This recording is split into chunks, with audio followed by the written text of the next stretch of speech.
What is up, theology nerds? This is Trip, and today on the podcast is the one and the only Ted Peters. That's right. He is a theologian from Berkeley, California, a Lutheran theologian, a major player in the conversation between religion and science. And that is why he is on the podcast today, kicking off a series over the next few months. We are going to have a number of different interviews with theologians, philosophers, and scientists about the engagement of religion and science. And we got a whole host of different theologians. And we got philosophers, and we got scientists, some of which are people of faith, some of which are not, some of which haven't decided what they feel about it. But it's going to be exciting, and I'm really looking forward to it. This quest, this investigation of religion and science, the questions that are framing it, all come out of input I've received from those of you who listen. Holler back at me. A number of you stick questions on the website. A number of you have reached out in email and things and said, Trip, let's have some more intentional conversations around religion and science. And now they're happening. Ted Peters is on today. He's going to give us a framework for thinking about the relationship of religion and science. And then we're going to talk about some astrotheology, like extraterrestrial life. What would that mean? And is that a fun, experimental sandbox of thinking theologically? Like, if extraterrestrial life exists, how would that impact our theological reflection? It's a good thing. It's popular. A number of different people we'll talk to will use it as a touchstone because you may not have thought about this, but Christianity, for most of its history, thought the cosmos centered on our planet, and humans were the center of our planetary life system, and we are the primary object of God's love. And now we are on a mediocre planet in a normal galaxy among millions of galaxies in a 3.8 billion year expanding universe. So what does it mean then if we think that we aren't even the center of creation and we aren't possibly the only intelligent life in the cosmos? How does that change how we think about the biblical narrative, the particular claims we make as Christians about God, Jesus, religion, all that kind of stuff? It's fascinating. It's a perfect thing to think about. And, you know, some of us just always like talking about aliens, love science fiction, comic books, and that kind of thing. So it's naturally attractive. But the cool thing about questions around religion and science and extraterrestrial life is it's really hard to call someone a heretic when you're talking about how God relates to aliens. That's not been something that you have like your little Aquinas or Calvin, these old church theologians, footnotes for. So it gives us a certain freedom to think about doctrines, and then maybe they're applicable elsewhere. Yeah. I was reading a book by a future guest, David Wilkinson, who's an astrophysicist that talks about this, and he mentions that thinking about extraterrestrial life theologically started pre-Vatican II with Catholic theologians. And he said perhaps, and I think he means this seriously, is that that it was tenuous prior to opening up the ark of salvation, you could say, of the Catholic Church to Protestants to talk about how salvation could extend outside the Catholic Church, because there was no salvation understood to be outside the Church prior to Vatican II, the council that kind of modernized the Roman Catholic Church. But you could talk about aliens, and so maybe extraterrestrial life, the questions there really framed theologically. They were, connected to wanting to start thinking out loud about the relationship of Catholics and Protestants. Pretty fascinating. Anyway, this is Ted Peters. He's amazing. He wrote a one-volume systematic theology called God, the Future of the World, which is just spectacular. If you've always wanted to introduce yourself to theology and you dig what he's saying, go check it out. But he has a number of other texts we'll end up talking about throughout this. He has also written on Luther in some fascinating and powerful ways. He's a kind person, and I just really enjoyed the conversation, and I hope you dig it. If you want to get even more nerdy, then join Tom Ord, Open and Relational Theologian, and I's class, the Open and Relational Theology Reading Group. It's going to be starting at the beginning of March, but if you're hearing this later, you can always join, because all the content will be delivered to you when you sign up at openandrelationaltheology.com. We're reading 6 different theologians, and there's a video and audio session for each one, probably like 90 minutes or so. You'll get invited to join a Facebook group where you can discuss and interact. You can send us responses to any of the emails with all the content in it throughout the course, and give questions for us to interact, and we're going to have ourselves a good old time. There's already 500 people signed up for it, so you should come. It's pay whatever you can. So if you don't have money, don't know if you want to donate to our heresy, you don't have to give. If you got plenty of ample means and want to support it financially, then do it.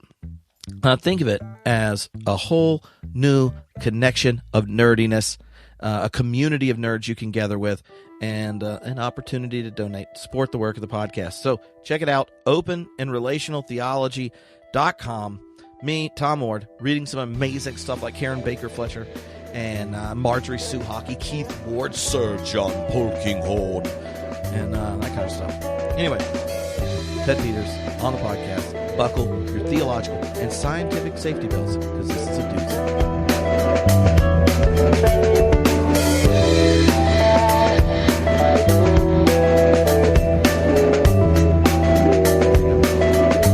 All right, hello, Homebrewed Christianity listeners. This is Trip, and today on the podcast, it's pretty exciting because the one and only distinguished research professor of systematic theology, Ted Peters, is here.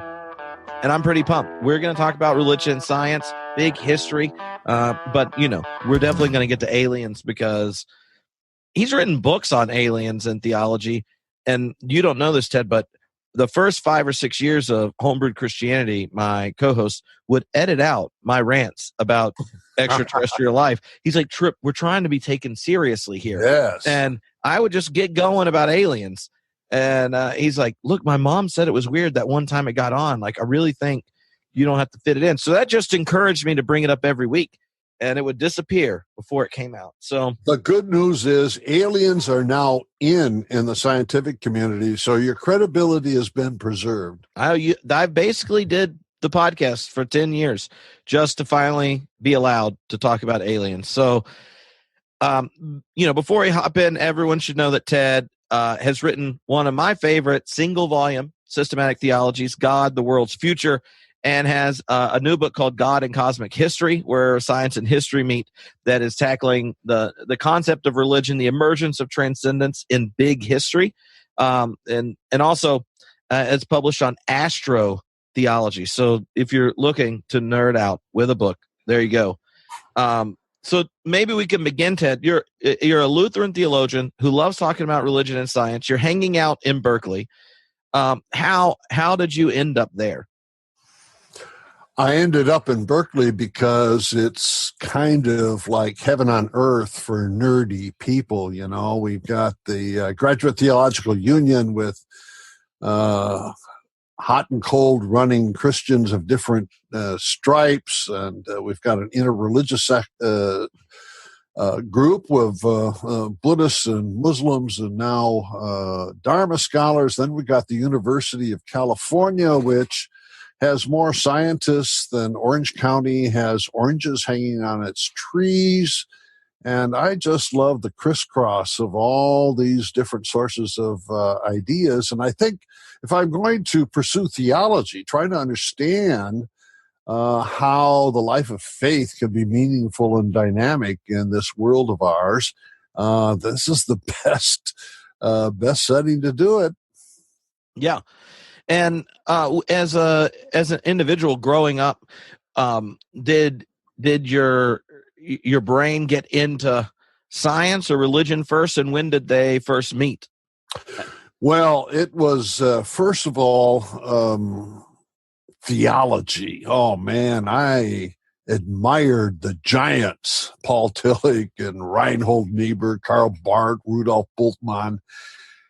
Then in graduate school, I had Langdon Gilkey at the University of Chicago, and he thought science was important.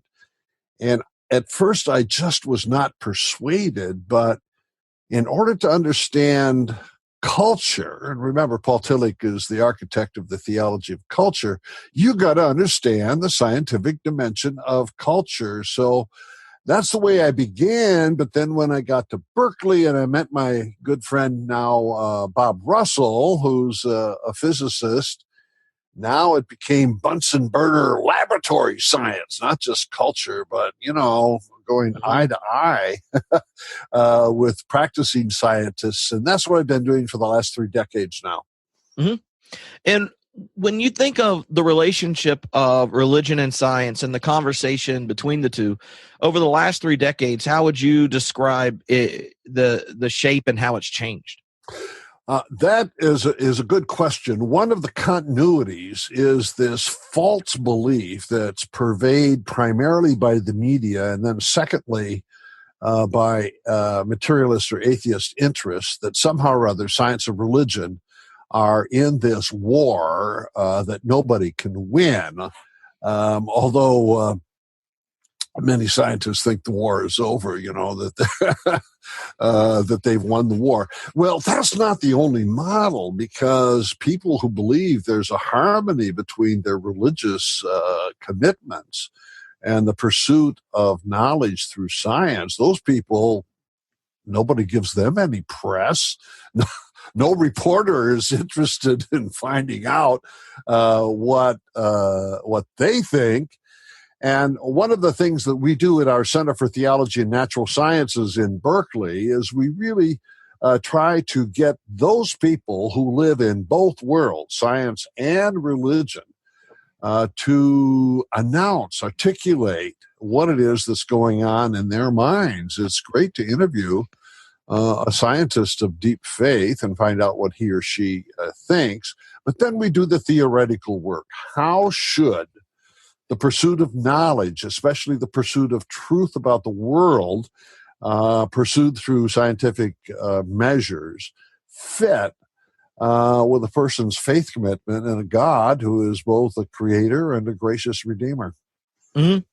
Now, one of the things that you do in thinking about the relationship of religion and science is you see the street running both directions, that both science and religion have things to learn and to teach each other.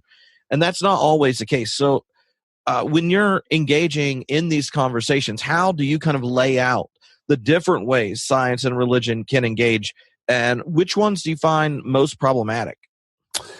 The street you mentioned, we think of as the street going across the Golden Gate Bridge. I think you might have crossed it more than once.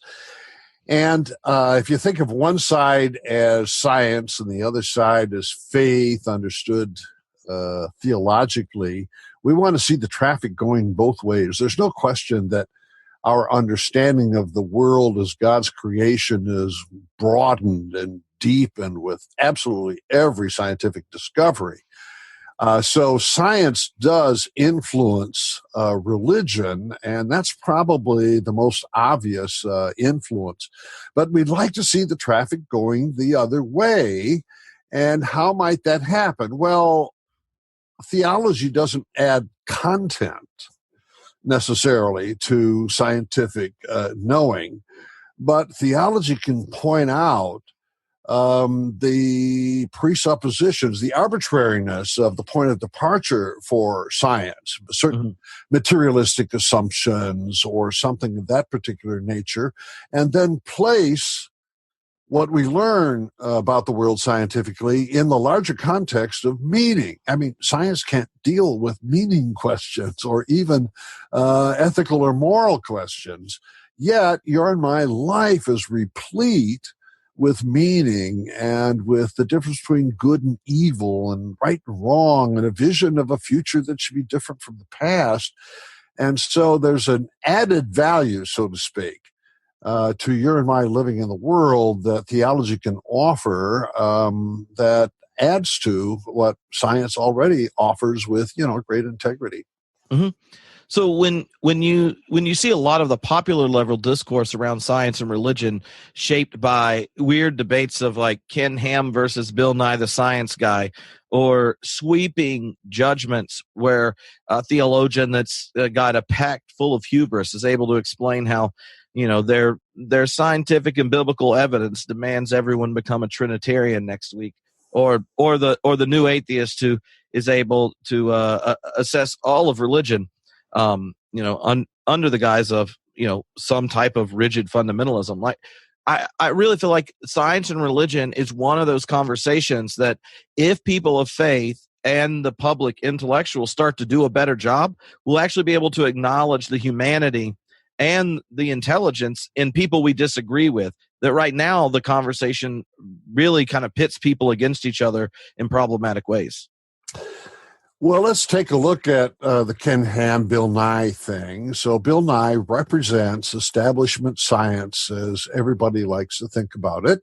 And Ken Ham represents a fundamentalist and a creationist approach to theology. And it looks like science versus religion. But a closer look will show both those guys like science. I mean, Ken Ham, even though he argues on the authority of the Bible, he wants to show that the Bible is good science. So the assumption is that science is still something to be respected. Now, as it turns out, his arguments for the flood or for the historicity of the first chapter of the book of Genesis, these arguments are not very strong. They're kind of bad science, so to speak. But he thinks it's science. He thinks he's doing science and pitting one science against another. When it comes to Bill Nye, who's not really quite as aggressive as Richard Dawkins, whom I think you mentioned, when Bill Dawkins argues that his evolutionary science is going to decimate the anti-science of the creationist Christians, he's not arguing from science either. He's arguing from a materialist ideology. Because there are so many in our world who are quite happy with living with Darwin's theory of evolution to do their research, and their Christian faith or even Islamic or other kind of faith in their personal and family lives, and there's not much of a problem. So when Richard Dawkins says it's science against religion, it's not. It's Richard Dawkins against religion. Mm-hmm. And when you talk about the materialist ideology there, can you kind of spell that out and develop it? Because one of the things I run up against is the way in which it's been silently accepted by large numbers of people of faith without knowing it. Well, if you're a laboratory scientist, you are looking for one thing, and that's material causes that produce the phenomenon you're investigating. That's what you're looking for. And so it's sort of what we call a methodological assumption. We're assuming that what we're looking for is a material cause. We're not looking for its deep meaning. We're not looking for its metaphysical status. We're not looking for its religious implications. I work with Martinez Hewlett, University of New Mexico, Taos. We've written 3 or 4 books together on the evolution controversy. He's a very devout Roman Catholic. In fact, he tends to be a mystic. But when he goes into the laboratory, he's not looking for mystical answers. He's looking for material answers when he's doing research on what causes viruses, for example. So if you're a research scientist, you need materialism to do your research, which is fine. But the question is materialism an explanation for the whole of reality? There's no scientific warrant for that belief. Mm-hmm. And when we talk about the relationship of religion and science, one response has been to draw clear distinctions between what it is they're talking about. So you get like Stephen Jay Gould's non-overlapping magisteria, and or you get a kind of existentialist horizon only Christianity, where the cosmological claims of the tradition are really unnecessary to affirm the heart or essence of faith. As someone who engages theologians who can easily come up with justifications to resist engaging the sciences, what do you think they're leaving behind when they leave behind that type of engagement? Well, Trip, you've got actually a couple really big questions in there. Let's go to the existentialist one first. That's where I cut my teeth as a young theologian with Rudolf Bultmann and the atheist Jean-Paul Sartre and the others. And those existential questions, to be or not to be, as Hamlet would ask, are the fundamental meaning questions that define the human psyche, the way it works. And if you're pursuing science in the laboratory, you don't ask existential questions. Mm-hmm. That doesn't mean there's anything wrong with science. It's just it asks different kinds of questions about natural explanations for things. Yet, the theologian, whether a Christian or a Hindu or a Buddhist, really starts with those existential questions and then asks whether or not in history we've received the kind of revelation or insight that will help the human race deal with the anxiety that rises out of these questions. And then, I know what we try to do in Berkeley is connect those two discussions, with what the scientists are doing, even though there's not a natural connection between them. Mm-hmm. And when you, in one of your recent books, God and Cosmic History, you bring out, I guess you bring together a number of different dialogue partners, and one of them is the recent interest publicly in big history, both as a field of research and a way of articulating the cosmic narrative, but also a way of framing a lot of our current crises and setting them in the context of big history. For those that aren't familiar with big history, can you tell us how you first became aware of it and where your interest in wanting to engage that larger conversation emerged? Big History is a movement funded in part by the Bill and Melinda Gates Foundation, in which a new breed of scholars is rising up to provide a broad education for undergraduates in colleges and universities. And the genius of Big History is to put together what we know of as world history with the history of nature. Well, if you want to do the history of the natural world, you got to go to the sciences. So it's a wonderful interdisciplinary thrust that brings together the various sciences on the campus with the humanities, especially what the historians do. And so those sociobiologists, for example, that want to explain why the Democrats are fighting against the Republicans, will look for evolutionary biology to explain it. At least we have a whole new frontier now of research and investigation on a grand scale. So this is the thing about Big History that I love and why I think people should get interested in it. However, there is philosophically a big hole in the bottom of the Big History boat, and that is the assumption that we can do big history from a scientific point of view. Two main problems. One is science never does narrative. History is always narrative. It's always story. And science doesn't do narrative. It does experiments and reports. So that's a big problem. But then, for the point of view of the theologian, this appeal to science is just an excuse or a smokescreen to eliminate truth claims made by people with religious experiences. And so what I do is I try to go back in history itself to that axial period 2,500 years ago when human consciousness was bitten by transcendence. And the vision arose then in the human mind, the human psyche, that, this world is placed within a much larger spiritual and metaphysical context, and we don't know reality until we attune ourselves to that. Mm-hmm.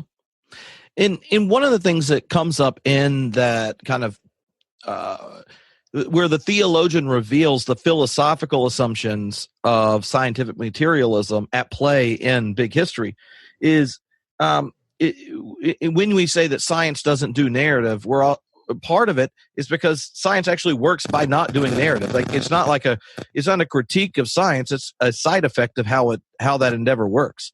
And one of the things that I was struck about your book, and it's similar to observations in John Hott's new book about like the new cosmic universe or whatever, but it's engaging big history. I don't know the title, but it's a fine book.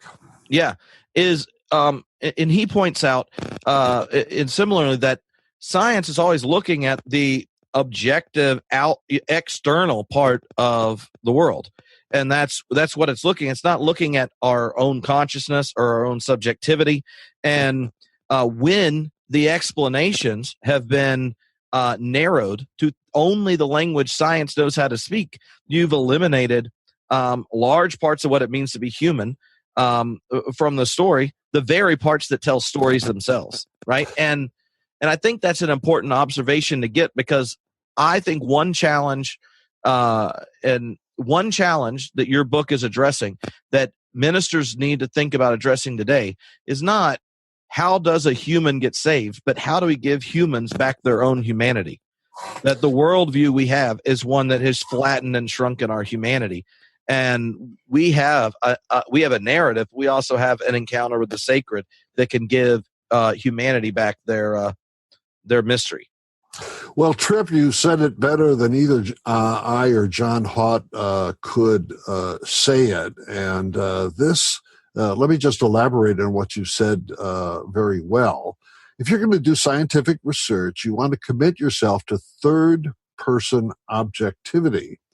When it comes to your and my human mind, we think in terms of first-person subjectivity and consciousness. And what philosophers, call the big problem is how to translate your and my first-person subjectivity into third-person objective language. And you see this in neurophilosophy and neuropsychology. And you're right that our humanity gets lost. Now, let's remind ourselves of how universities are structured. Coming into the last century, universities were divided in half. One half were the natural sciences, the other half were the humanities. And the humanities collected all those disciplines, art, music, history, religion, where subjectivity is the producer, and the sciences would deal with looking at the same world objectively. And so if you try to eliminate the humanities by cutting their funding or systematically pretending that they don't contribute to knowledge, and the only knowledge left over is objective scientific knowledge, well, that whole half of reality disappears. Mm-hmm. Well, that's the problem with materialism. Yeah. And see, I wonder if there's not a connection to be made to Luther's vision of gospel proclamation to those who live in a rather flattened existence today, because to me, one of the most powerful aspects of Luther is that you get to repeat to one another what God has already said about you, right? And faith has to do with choosing to believe and embracing the truth that God spoke over, that you're indeed God's beloved. And when the cultural condition is one that sees itself as sinners and such, that gets heard one way. But now, most of the time, you would have to convince someone they're a sinner anyway before they would understand that anxiety. But to live in our world where our data is being mined and our own subjectivity is getting twisted technologically, where we're sitting on the edge of CRISPR and biological engineering, all these things, and then the malaise that comes over you because you're aware of your connections in all these different places that you don't feel you have agency, that our own humanity is under threat. And I feel like there's a real radical gift there in the gospel, not for, proclamation of that you're a sinner and forgiven, but that you're indeed human. and being able to find communities and spaces that give back that tactile, embodied reality is a powerful task. Well, your mentioning of Martin Luther makes my heart go pity-pat, so thank you for that. For Luther, when God speaks to you and me through the Word, capital W on Word, and you and I are addressed, you, says God, I'm speaking to you. And we respond, who, me? That little interchange really makes us into a different kind of entity, a different kind of being. And we become fully human in God's designed sense. It doesn't make us divine. We don't want to become angels. We really want to become the fulfilled human being that God had planned all along. And by addressing us and our responding, for Luther, our response is one of faith. Boy, that makes us into something new and different, much more than our material substrate or biological substrate. We become both present in the physical world fully, and at the same time present in the world that lies beyond, the world of God and the world of divinity. Mm-hmm. Well, one of the things that I think the church is still wrestling with that makes religion science dialogue hard is a recognition of its own history and the history of Israel and its traditions that it inherits. Just in recording a bunch of these interviews, I've been surprised how many people a literal atom is a big deal on, or it's a big deal to communities they're connected to, right? Like that even if you're trying to engage the sciences, there's still some type of absoluteness connected to the Genesis text that has to be affirmed historically, to secure its theological veracity. And like, how do you understand the role of our tradition's own history in the way our tradition depicts history, shaping theological reflection in the present? The Adam and Eve story, as we find it in Genesis chapters 2, 3, and 4, describe the human condition universally. If you just take that story and map it over the public debate about the White House, suddenly the human condition becomes really clear. And that is going to be true no matter what century or what culture you live in. Adam and Eve are the universal human beings standing in a relationship to each other and into God.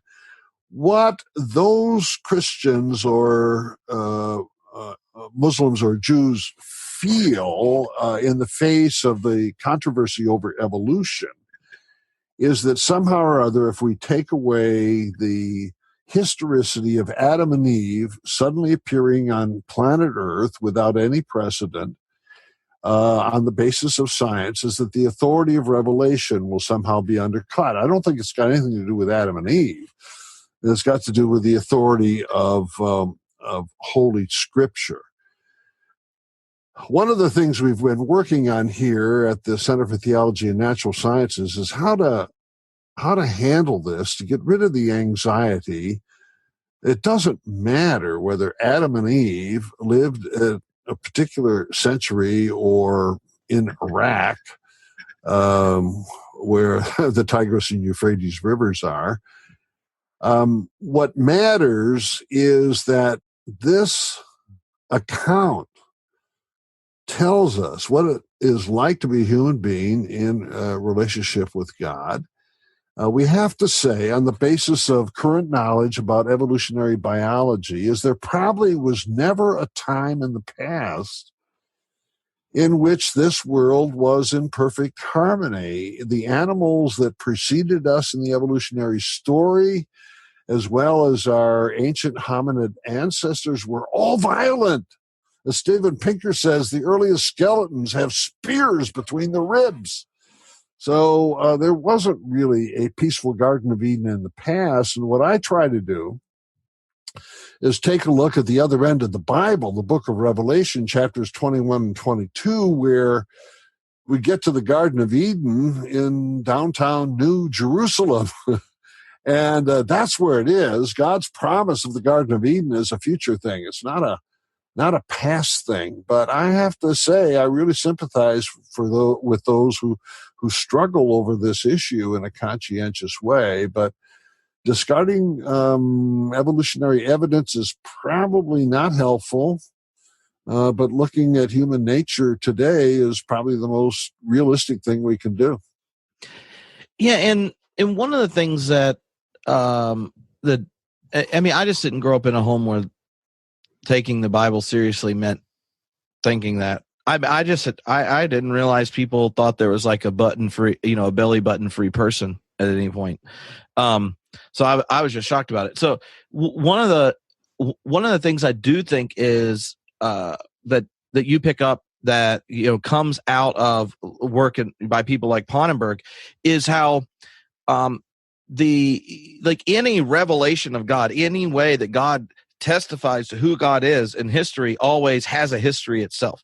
The history is always mediating it, and there's no kind of like pure access point to perfect final account of things. And that means the history of religion and the history of the religious people on our planet becomes serves a different purpose than it kind of used to, where we would kind of divide up the religions, essentialize each one, and then assess and compare.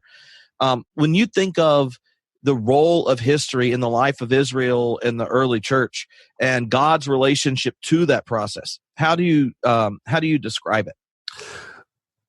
This is a very important matter that you're raising, and it is rarely understood in discussions of science and faith.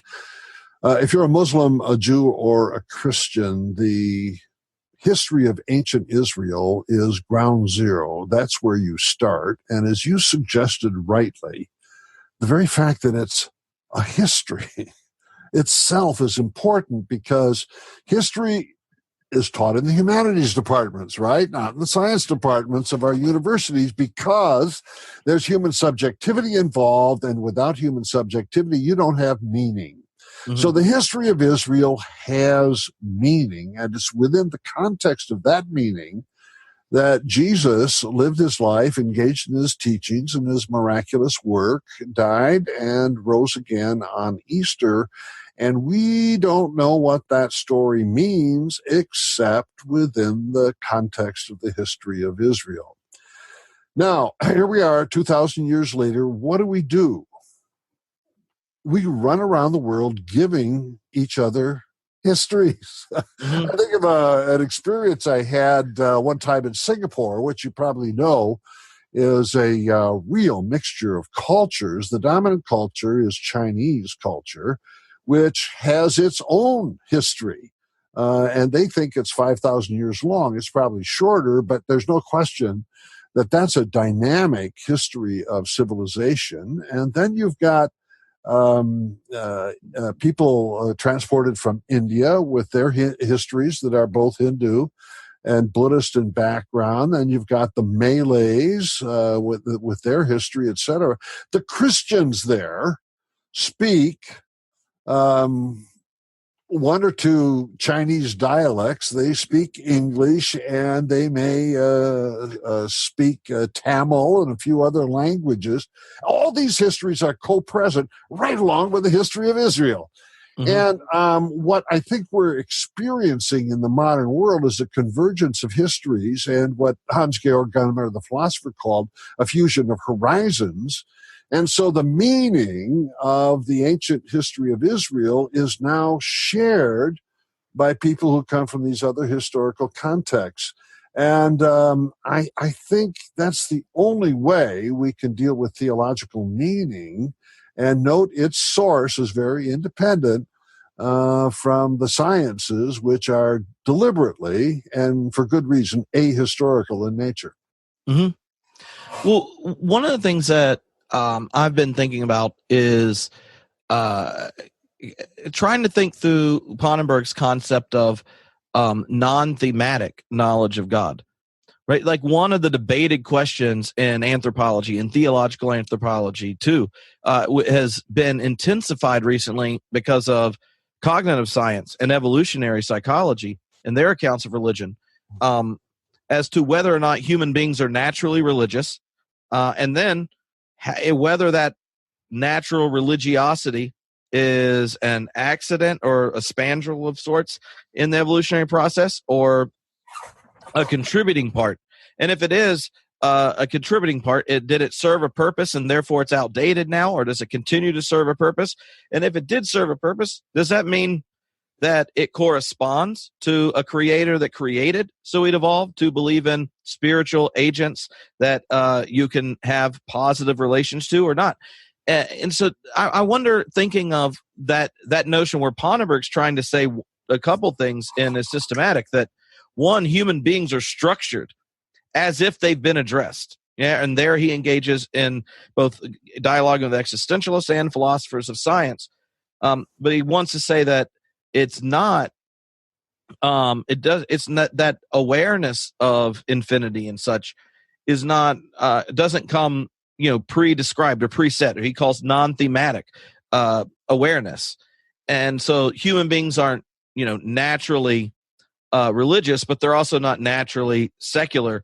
And when we start to see the biological infrastructure and the cognitive modalities that connect to religion, how does that impact and change the way you think about us as individuals, and whether religion's innate, and whether in the innateness of religion leans for or against it having traction or correspondence to God? Well, again, Tripp, you're asking a very complex question with masterful precision. I'm glad to hear you do that. There is a kind of loose school of thought that we could call homo religiosus. That's the belief that we human beings are naturally inclined towards religion in a pre-thematic way. And recently, Mircea Eliade at the University of Chicago, along with Karl Rahner, the great Roman Catholic theologian, and David Tracy, one of his disciples, along with Ponnenberg, make this point that pre-thematically, you and I, or at least the human race as a whole, is structured in such a way that we ask questions of transcendence and we deem transcendence important. We want to know if there's a God. And so that pre-thematic religious disposition is, we call a human being is naturally religious in disposition. What Ponnenberg then adds is that what happens in Revelation is that we get an answer to the religious question. Mm-hmm. And we get those answers in what Ponnenberg calls the positive religion. So that would be Christianity, Hinduism, Buddhism, etc. Their answers are very different, but they're all answers to the same homo religiosus question. So that's what's going on. Now you got the truth question, which you raised, and that is, if we human beings are biologically or evolutionarily disposed to ask about transcendence, is that a delusion? Or does it actually correspond to the reality of the divine who transcends us? So if you're a contemporary Dawkins type of materialist atheist, you want to say, oh, that religious disposition, that was just an evolutionary period in our development that we need to outgrow. Mm-hmm. And if we would prevent our children from going to Sunday school and hearing all this God talk, then they would grow up to be the secular atheists that the biology intends them to do. And evolution would advance beyond the stage of religion. And remember, religion is evil because it contributes to violence. And if we could get rid of positive religion, we would have world peace. Isn't it a wonderful scenario? But the truth question remains is, did God, and this is where the Christian theologians put in the imago Dei, or the image of God in us, did God plant that question within us so that we would wake up in the morning and look at the blue sky and say, hey, I wonder what's beyond the blue sky, and say, I wonder if God is there or not? Did God put that question right within us? And if so, should we be listening for God's answer? Let me just say, I'm not going to be able to definitively answer that at the moment, but that's what keeps theologians awake late at night working on exactly that problem. Mm-hmm.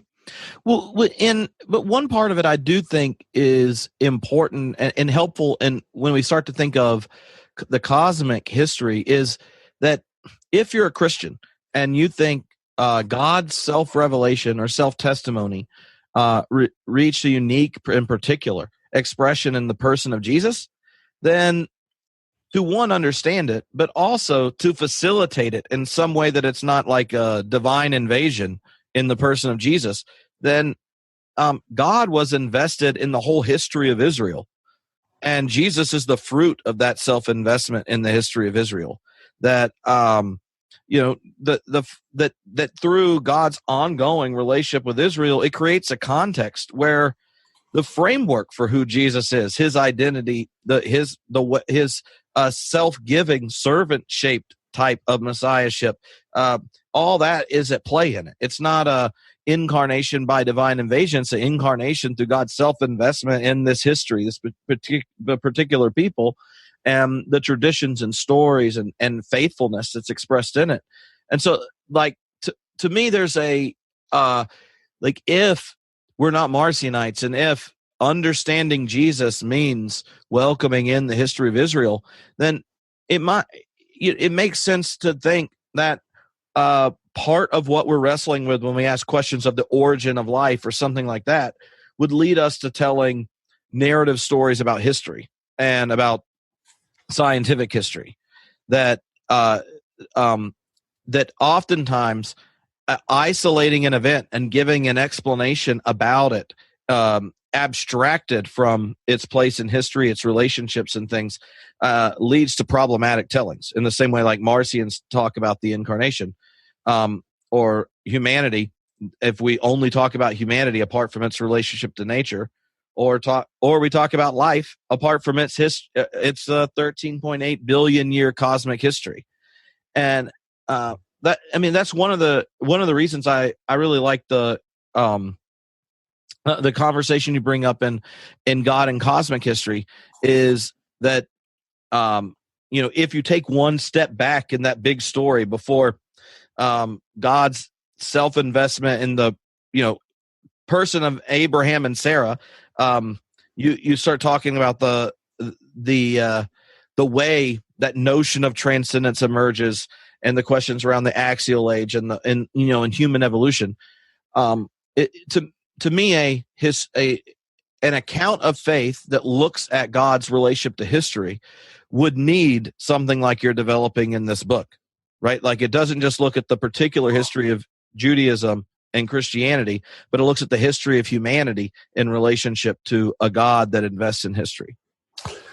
You're certainly right when we ask about what is revealed in the life, death, and resurrection of Jesus. We have to do it in the context first of Jewish history. And what we discover is that there's not much in the way of lightning bolt insights. It's a much more subtle and gradual thing. Jesus would quote the prophet Isaiah or ancient Hebrew scriptures, and then he would interpret it. And then people would get puzzled. Well, what the heck is he talking about? And then he would tell a parable. Why? Because on the one hand, meaning came from the past, but on the other hand, something new was happening here, but it couldn't be made crystal clear what that newness is. And you mentioned Pannenberg earlier, and one of the things that Pannenberg points out is that until God had raised Jesus from the dead, nobody knew what Jesus' life meant. They had to look backward and say, oh, this is what it means. And so you've got this very specific history from Abraham down through Jesus in order to figure out just what might be said to you and me as human beings by God. But then history becomes reality, and we've got a world of parallel histories in China and India, North America, and everything. So the question is, can these histories sort of fuse and converge, and can the meaning of that specifically Jewish chapter in world history be meaningful for, the Chinese, for whom their history was parallel and independent until they emerged? And that, of course, keeps conversation going. And what big history adds, as I said before, that I really like, is the natural component. So when we go back and review the history of Israel, we look at what nature might have done.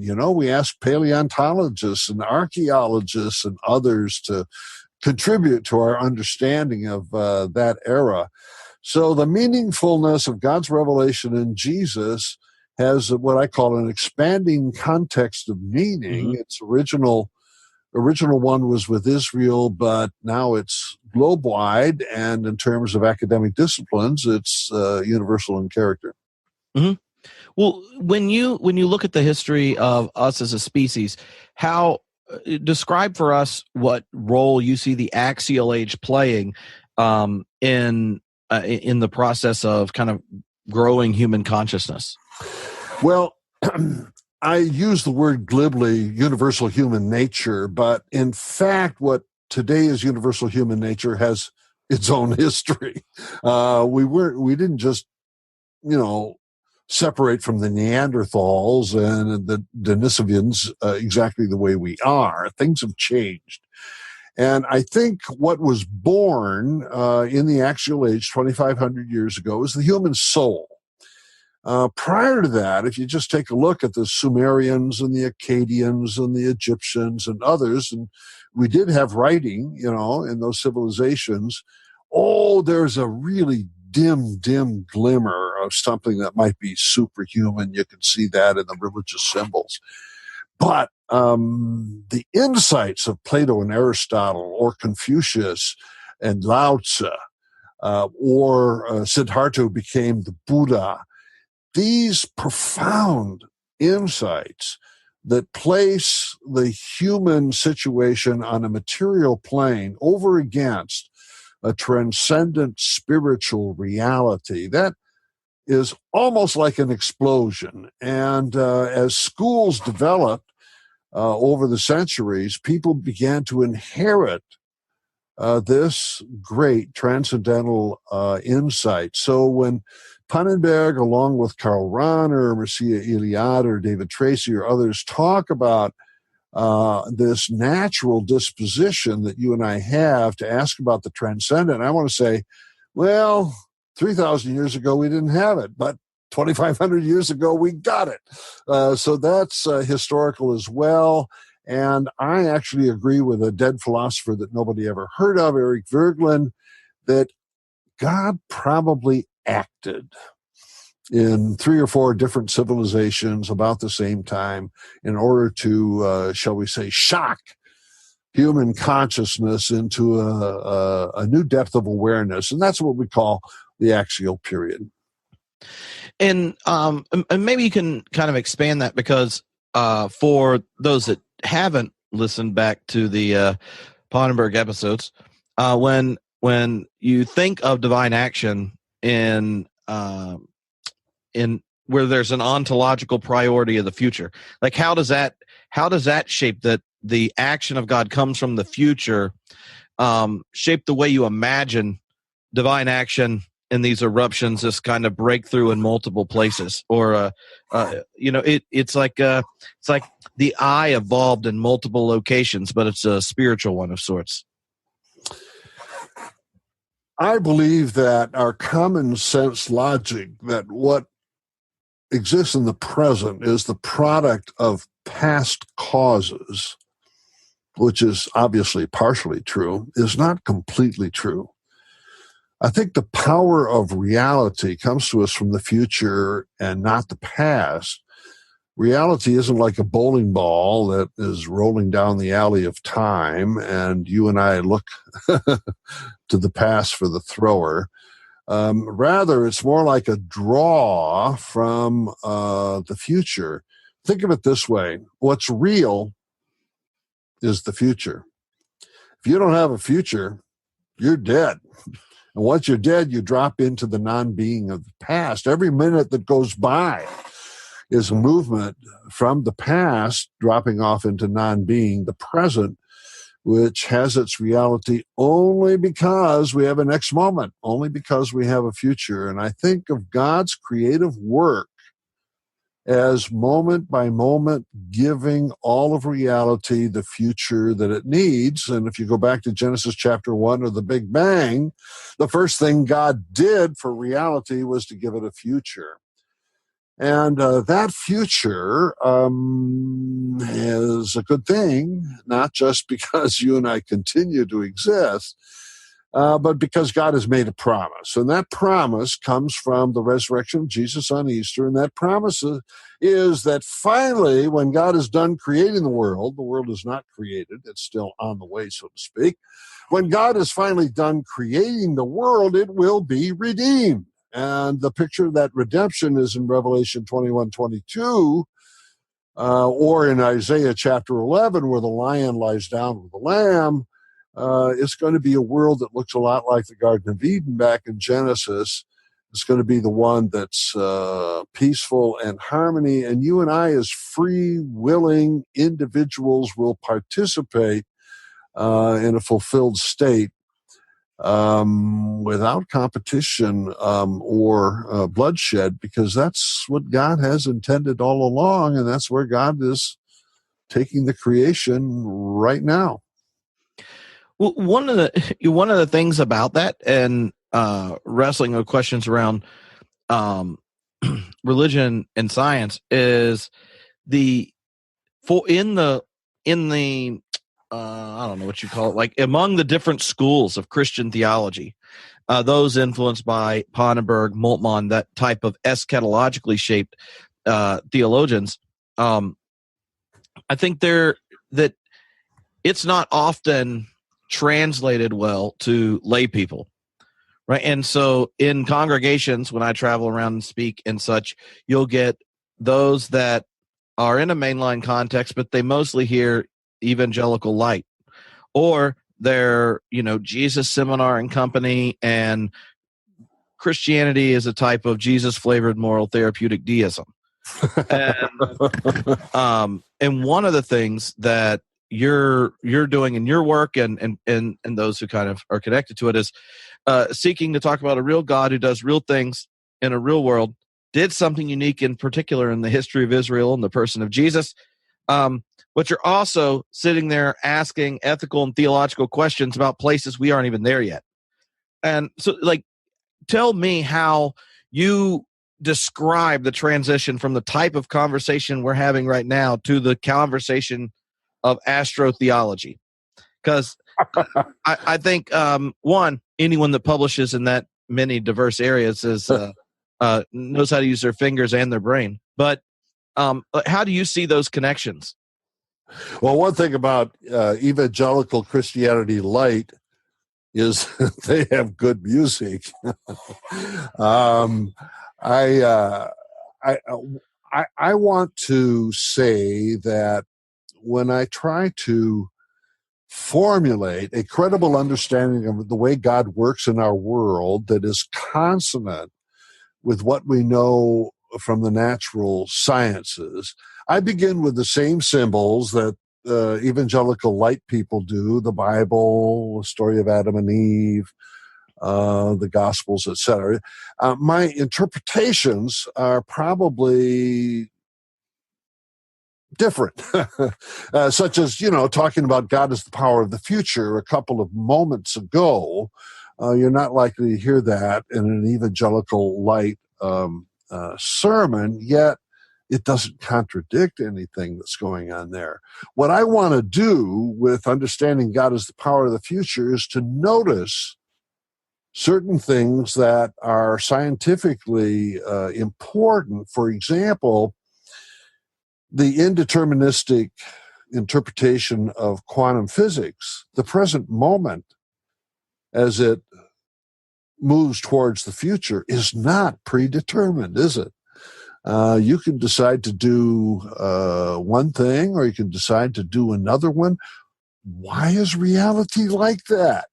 Our future is not closed off by a past determinism, and there must be something in the physical nature of reality that allows newness, actually demands newness in every moment, and it's in that newness that God has the opportunity for redeeming things that may have gone awry in the past. The future will not be the same as the past, and you have to be able to say the future can be different scientifically if it's going to make sense to talk about God's redeeming work. So I'm just sort of adding something that you might hear in an evangelical sermon. I'm sort of bending it in the direction of what would be consonant with science, but I'm not going to ask the scientist to do my Christian theology for me.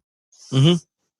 Yeah, in the when you begin to think theologically about the questions of extraterrestrial life, space travel, life leaving our planet and going elsewhere, what is the question people ask you first? Like if you're sitting in an airport and they're like, "Oh, you look like a nice man. What are you typing, sir?" And you're like, "Oh, a book on astrotheology." What's the most popular next question? Oh, they want to know whether aliens are real or not. And there are two kinds of answers. There's the UFO answer, and then there's the astrobiology answer. And those people who claim to have had experiences with alien abduction or sighting or something like that are going to say with a high degree of confidence, "Oh, yes, I know they're real."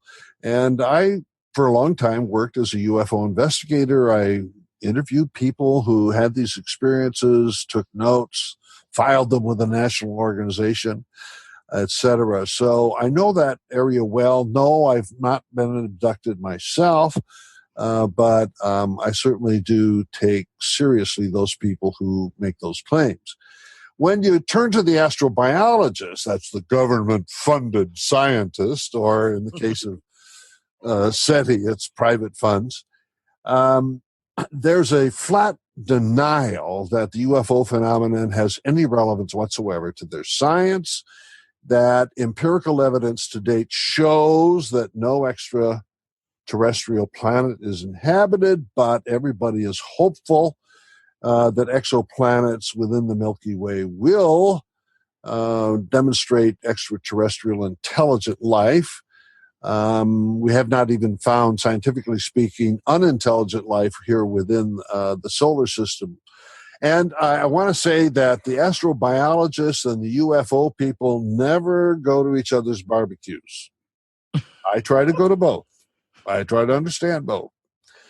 But I cannot say empirically, yes, indeed, I've met a space alien and I can confirm that he or she exists. Can't do that.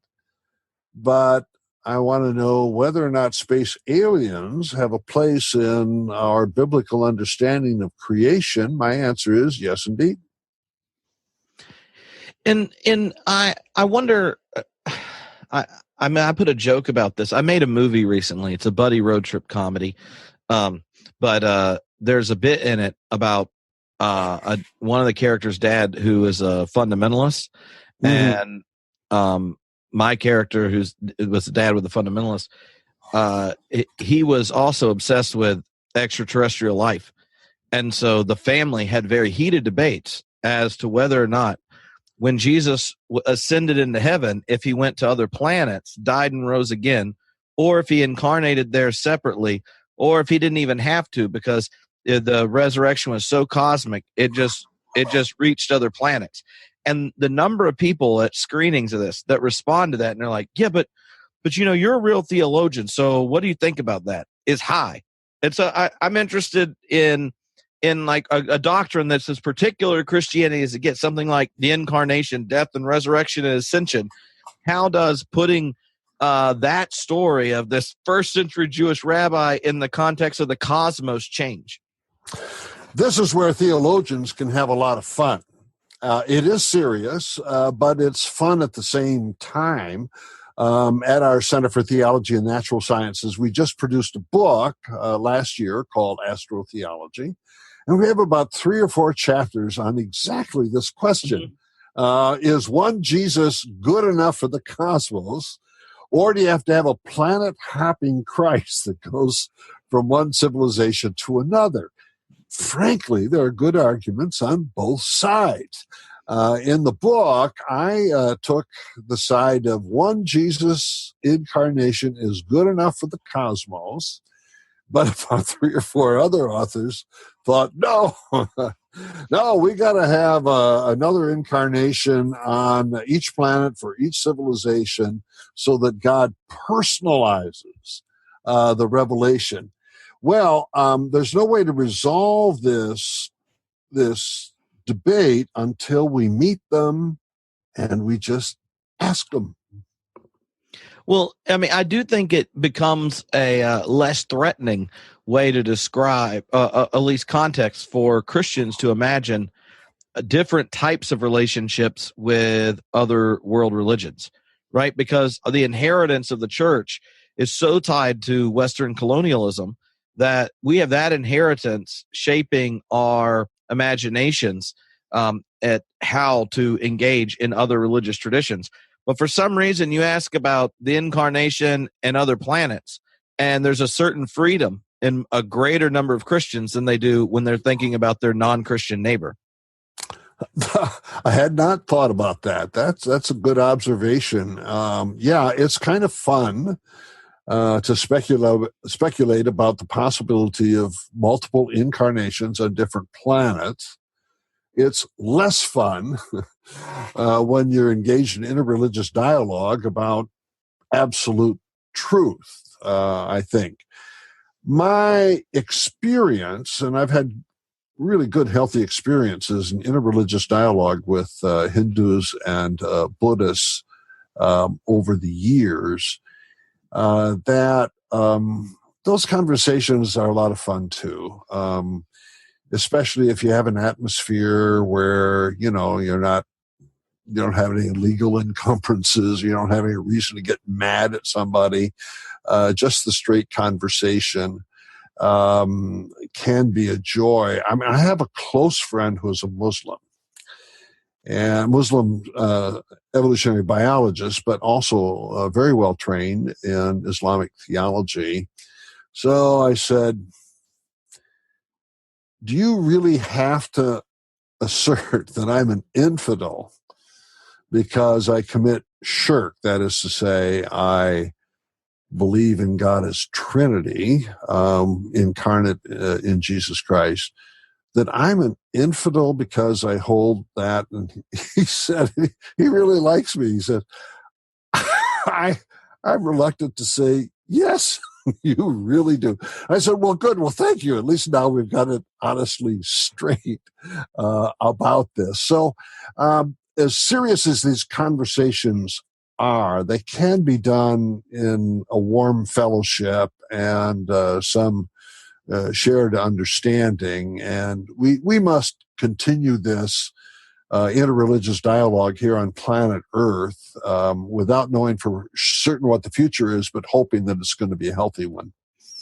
Well, does your kind of argument for God's presence and activity in the axial age and in a multiplicity of places change the finality that you see in any one religious tradition from there?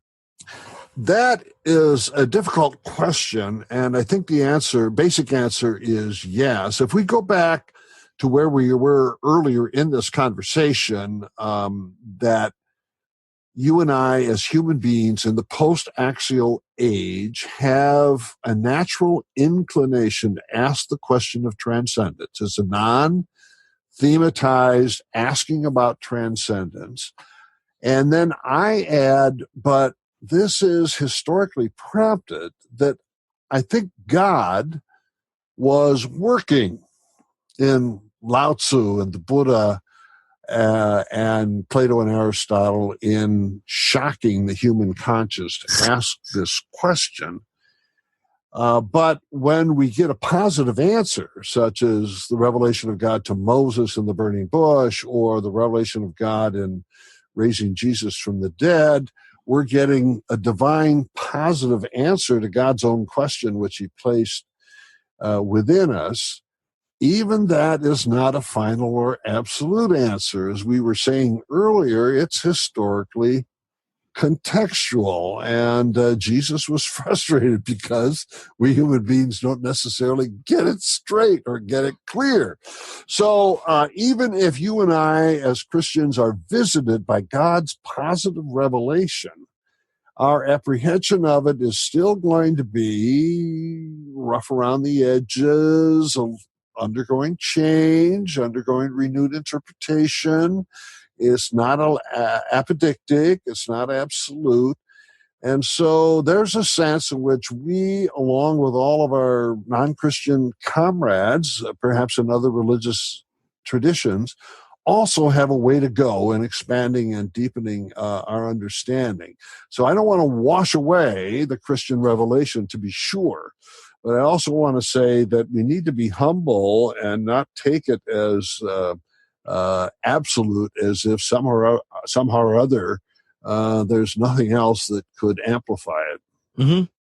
Well, in another element of that, I think, is that we are more aware today what it means to be human and what it means to be human in a specific tribe or community or context is much more than just the language and ideas that are at play.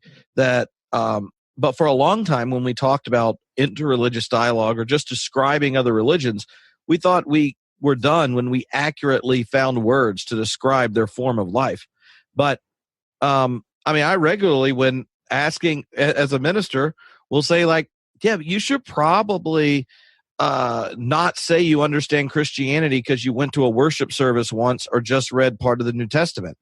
Like, part of being a Christian is finding a community that you practice the way of Jesus in. And honestly, praying for your enemies sounds crazy until you've done it so long. And then it starts to shape who you are. And being a Christian doesn't make sense just because you received the Eucharist once. But the Eucharist has come to be a rhythm that shapes your life. Like, that what's going on in religion is not just the ideas, but for so long, religious scholarship and theologians themselves got our ideas out and compared. And one of the things about the axial age, on top of it being this explosion at the same time, is that in different traditions, East and West, you see those traditions point to transformation of the material order or lived order, right? Like, you start to see, like, the prophets start to go like, yeah, okay, you can go to worship, that's fine. But if you charge people that can't pay their bills taxes while they're at worship, you should go to hell. And we don't even know. And you see the same thing in Hindu traditions, where all of a sudden the way in which one practices one's piety is the transformation of material order. But if you just pulled them out and compared ideas, you'd be like, well, this is different than this, and this is different than this. But in that axial moment, the religious traditions have a type of secularizing turn, not secularism, but secularizing, and going like, the holy is invested in a more just and equitable living order. And the truths of any religious tradition, and at the heart of Christianity, participating in the triune life until you've not just been baptized, but participated in other baptisms and celebrated communion and experienced the journey of Lent and the waiting of Advent and things. Seems to me we don't want to be dismissed on just our ideas. And when we think of that in other religious traditions, it's kind of like, you don't get to speak for them, until you've lived in it. And I think that's good news, because then the non-Christian other remains a mystery of they're bringing an inheritance we don't get to speak completely about. As a theologian, I love the world of the mind. So my first introduction to Hinduism and Buddhism back when I taught world religions was the philosophical tradition of these really sublime sublime scholars. But what people do on a day-to-day basis isn't really what the great philosophers are talking about. I remember visiting a temple, the Temple of 10,000 Lights, I think it was, in Singapore, a Buddhist temple. And people would walk in, they would pay for incense, and then they would place it in a sand bowl and kneel before the Buddha and pray. And so I asked the caretaker there, a woman, I said, can you tell me, you speak English? Yeah. Can you tell me what people pray for? She looked at me sternly. Well, the same thing anybody anywhere prays for. I said, well, what's that? Good health, wealth, and a happy family. Okay. And I'm thinking of praktika, sampada, and karma, and all these things. And here we've got, I just want to get through tomorrow with survival. Yeah, it's yeah. So when you talk about the movement of evolution to cosmic evolution, and that, you don't see the cosmos, evolution as a theory is talking about human descent originally, but when you think of the cosmic story and you put it in narrative, then you can see a movement across the cosmos. And at one point you talk about there being these transitions of the emergence of life, the emergence of intelligence, and then you can see the emergence of technology. A lot of the ethical questions that you've written about really engage how human beings relate to their technology, and not just how we create technology, but how the technology then recreates what it means to be human. And I wonder if you can describe how people of faith can begin to acknowledge the ethical shaping of their lives that's happening with technology, and not just become a backseat rider, but to think through the ways the technological questions we're asking now, but that are on the horizon, how we can take those seriously as people of faith. Two responses. The first one is we should thank God that God has given us creativity, especially engineers who design new things that make life on our planet better. Thank God that we have engineers who can build bridges. We have doctors who can heal our wounds. Thank God for all this beautiful technology. The second thing is, don't place more hope in technology than what it can deliver. Technology cannot save us from our own sinful nature. Technology can only make the effects of sin bigger, more massive, and more destructive. So I've been working the last few months on artificial intelligence, intelligent amplification, and the promises of the transhumanists to bring forth a posthuman species that will live in for all practical purposes, a technological utopia in which we'll have world peace, we'll have a ecologically harmonious planet, and all problems will be solved. And I want to say that's kind of like a wolf in sheep's clothing. As wonderful as technology can be, it's not going to deliver that. So don't ask technology to do something that God has promised to do. Yeah, it is a well, I mean, at what point have we invented new technologies that all of a sudden our ingenuity to use them for destruction hasn't occurred? I mean, that I do think that is a gift that you highlight in your work, that Augustine gives Christians the reminder, like, you can just give your story a saintly heavenly one all you want, but let's go ahead and describe the hardware we're working with here. Yes, the only thing that will overcome your and my sinful propensity is forgiveness and the empowerment of grace for a transformed life. Otherwise, we are going to go to the internet and look for a way to cheat senior citizens out of their life savings by fooling them into sending us money. And no matter how social media advances, there's a percentage of people out there to milk it for their own profit. And a day doesn't go by in which you and I don't have to stand on our guard against those people who are going to try to rob us. And there's nothing happening in the technology that's going to prevent that. Yeah. So in your one of the questions that someone sent in when they knew I was asking you was to ask you what the most powerful or most alluring story of UFO encounters for you was. Like, what was the one you heard that turned that dialed down your skepticism the most? Well, I maintain a healthy questioning all the way through all of this. I did interview Charles Hickson, and you're too young to remember this, but it was October 11th, 1973, when Hickson and Parker were abducted aboard a flying saucer on the banks of the Pascagoula River in Mississippi, and it was about dusk, and they were both taken aboard this saucer, and I did a tape recording of my interview with Hickson, and at that time I was teaching at Loyola University in New Orleans, and Hickson came, I think, once or twice to visit me in New Orleans, and we went over this in great detail, his experience, and it fits a certain model.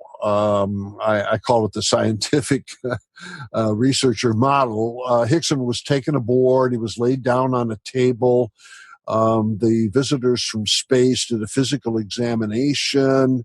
It was interesting. He said that this gadget that looked kind of like a bicycle light went all around his body, and his words were, I think it was an examination, Well, so I asked him, what do you believe? And he says, well, Dr. Peters, I'm what you call a hard-shell Baptist. But now I believe there are other worlds up there. And I had a lot of fun with all of that. Well, I took the tape to a detective. And in those days, there was a lie detector process called the Psychological Stress Evaluator, the PSE, and that works as well on tape as it does on person. And I had the tape analyzed. Was Charlie telling any lies? And the detective told me, well, with regard to the abduction and what happened inside the craft, no, Charlie believes everything he was saying. But there was one lie.